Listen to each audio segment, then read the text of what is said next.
Di bulan Ramadan ini, selain memberi berkah dan menyelilingi dengan teman-teman yang kita sayangi, bulan ini, bulan dimana bisnis cuannya bisa berkali-kali lipat dibanding bulan-bulan biasa. Dan gue gak bercanda, gue kenal banyak banget teman gue pebisnis yang siapin bulan Ramadan ini dari 6 bulan sebelumnya, bahkan siapin inventory. Yang beberapa bisnis, sales tahunannya, pendapatan tahunannya itu 50% tuh bener-bener cuma di menjelang Ramadan. Which is crazy. Dan sebenarnya make sense, karena kita tinggal di negara yang mayoritas merayakan Lebaran. Kita bakal bedah kenapa bisnis-bisnis itu cari ladang cuan pas Ramadan, dan 4 fase Ramadan yang dipakai dari setiap bisnis, setiap freelancer, bahkan pekerja profesional untuk maksimalin pendapatan mereka. Tapi 4 fase ini kayaknya berubah di tahun ini karena situasi global, nanti bakal gue ceritain juga, tapi chapter pertama yang paling penting, kalian subscribe.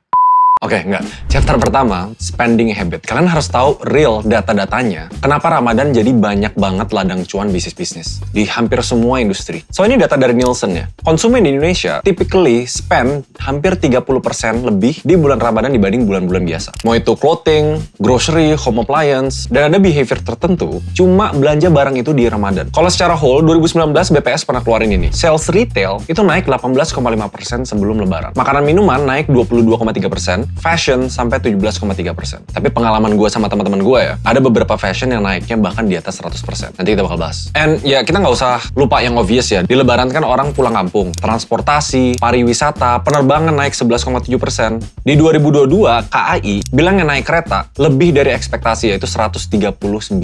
Kalau data dari Waze, trafficnya ya, dia meningkat 35% di hari raya. Banyak orang mudik, balik keluarga, membawa sesuatu. Yang sebenarnya, angka tadi tuh nggak nge-represent situasi sebenarnya. Realitanya, kalian pasti tahu banyak teman-teman dekatnya juga ada yang spend jauh di atas 30%, khusus di bulan-bulan festif kayak gini, di produk atau service bisnis-bisnis sekitar. Kenapa ini happen? Kita harus ngerti dulu 4 fase Ramadan, chapter 2. Yang pertama, pre-Ramadan, the 2-week preparation phase, jadi persiapan 2 minggu, tapi kata kunci grocery sama shopping itu puncak-puncaknya 1 minggu sebelum Ramadan. Nah ini yang tadi gue bilang, expense-nya tuh bisa naik sampai 33%. Dan kalau dari beberapa data, di periode ini, yang lumayan surprising tuh F&B naik. Orang mulai nonton video-video resep makanan, mulai beli bahan-bahannya. Pembelian kayak nih top 3-nya ya dari statista, air mineral, minuman teh, sama minuman susu. Dan ini chartnya gue tampilin jenis-jenis minuman yang dikonsumsi di bulan Ramadan. Fakta yang kedua, orang tuh lebih suka masak sendiri. Jadi freshly cook, bahan-bahan, dari daging, sayuran, termasuk peralatan dapur kecil, itu signifikannya luar biasa naik 164%. Nah di fase 1 ini juga, selain F&B, fashion juga naik 72%. Which is very big. Balik lagi ya, ini secara overall, tapi gue lihat banyak banget bisnis teman gue yang 4 kali lipat salesnya di bulan, ya di periode fase 1 ini. Setelah pre-Ramadan, ada namanya Ramadan is finally here. 1-2 minggu di awal bulannya, yang naik apa? Beauty. Apalagi yang bahas tentang makeup secara natural, itu I don't know, situasinya kayak gitu. Dan di awal-awal sini, tren-tren konten resep makanan yang lebih spesifik itu juga naik. Tim recipes ya, kayak bubur candil, biji salak, sup lentil. Dan ini ke-reflect dari bisnis-bisnis F&B ya, kayak McD, KFC, itu juga hampir selalu keluarin menu khusus Ramadan. Karena mereka udah mulai spesifik nih di awal-awal. Tujuannya either untuk sahur atau untuk buka. Dan di Indonesia tuh punya tendensi suka lidah manis. Jadi dessert recipes itu juga naik secara signifikan. Pokoknya temanya makanan.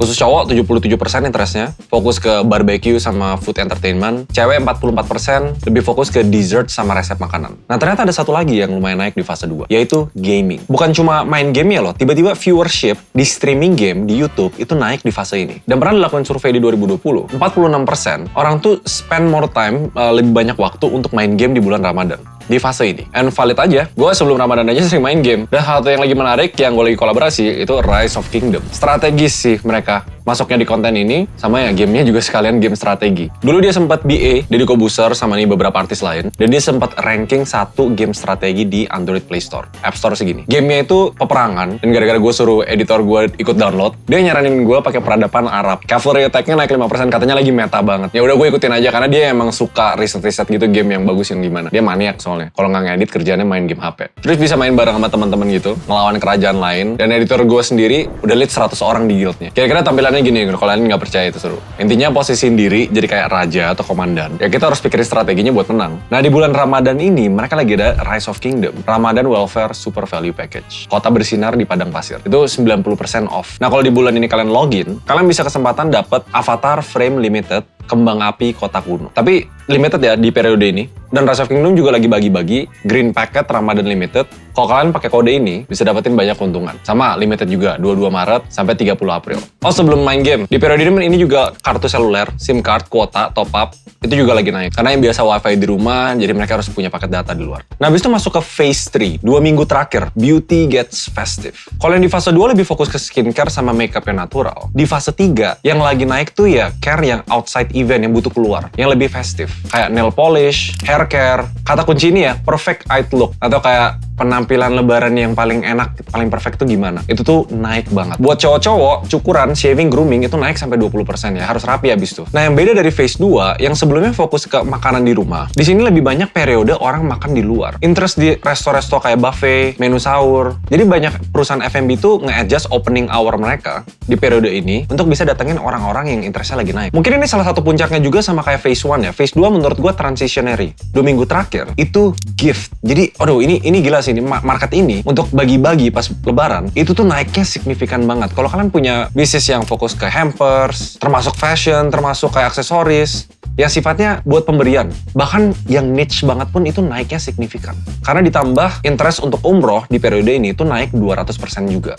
Ya secara nggak langsung logistik, travel, pariwisata juga ikut naik. Nah tapi ada fase terakhir yaitu post Ramadan, setelahnya. Ini sekitar 1-2 minggu pas orang udah ngerayain lebaran, orang kira kayak belum langsung back to normal. Enggak, sekarang ini temanya travel bug. Orang mulai searching tentang liburan, penerbangan, hotel, pantai, kota, dan sebelum mereka balik ke old habit. Dan ini periodenya lebih pendek, kayak di puncaknya banget di 1-2 hari pertama, 3 hari pertama, itu bisa kenaikannya hampir 3000% di peralatan masak, itu selama Idul Fitri ya. Tapi bukan buat dipakai sendiri ya, beda sama fase sebelumnya. Ini buat hadiah. Cuma di sini bakal udah mulai balik lagi ke normal. Cuma kebayang nggak, 4 fase ini tuh ternyata ngubah cara orang dan consumer behavior-nya tuh dari nggak pengen beli sesuatu jadi kayak gue harus beli sesuatu. Dan trust me, bisnis-bisnis tuh tahu tentang fakta ini. Dan mereka bener-bener pakai momentumnya untuk ningkatin banget opportunity mereka, maksimalin sales. Gue ulangin lagi ya, ada yang 50% dari penjualannya itu bener-bener sekitar bulan Ramadan. Bayangin kalau kalian kehilangan 50% sales itu. Tapi mungkin di tahun ini agak beda, di chapter terakhir ada beberapa adjustment. Sebenarnya kan kita tahu 2023 secara global ya tidak baik-baik aja. Sebenarnya ada juga efek-efeknya ke Indonesia. Ada sentimen dan psikologi orang untuk lebih berhati-hati karena dengar fit layoffs, beberapa bisnis kesusahan, startup susah cari dana, harga-harga beberapa naik, bikin beberapa bisnis susah. Jadi di sini orang agak sedikit lebih berhati-hati. Walaupun beda, tapi tetap nggak ngubah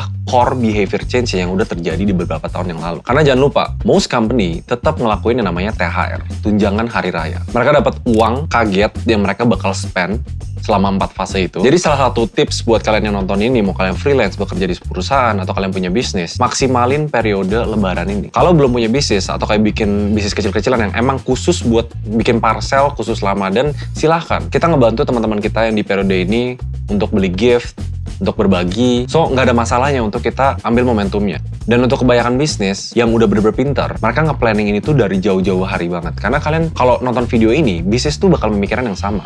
Mereka bakal rebutan slot untuk dapat attention kalian pas bulan Ramadan di hampir semua industri. Karena ujung-ujungnya orang kalau beli gift, mau itu industri, mau fashion, beauty, apa, mereka bakal pilih 1 atau 2 atau 3 lah maksimal. Nggak mungkin kayak mereka beli semua industri untuk gift orang. Gunain behavior ini. Ada 41% kenaikan social media, 79% orang kenaikan search online untuk belanja. Live streaming shopping juga orang lebih banyak streaming. Pastiin kalian udah siap. Karena udah mulai mepet, menurut gue belum telat untuk kalian bikin strateginya. Mungkin konklusinya sekalian chapter terakhir, tips, bonus lah ya. Ini dari Google Playbook. Mulai tease campaign kalian itu harusnya 1 bulan sebelum Ramadan. Tapi jangan lengah, jangan kayak cuma fokus di bulan Ramadan. Karena konsumer itu tuh masih tertarik belanja produk even 1-2 minggu setelah Idul Fitri. Nanti di video selanjutnya gue bakal bahas, selain dari Ramadan sebenarnya ada namanya cyclical campaign. Ada hari-hari tertentu sesuai dengan kalender yang dirayain, yang orang tetap ambil momentum itu juga. Mungkin bisnis yang lebih fokus ke market muslim bakal jauh lebih fokus di sini.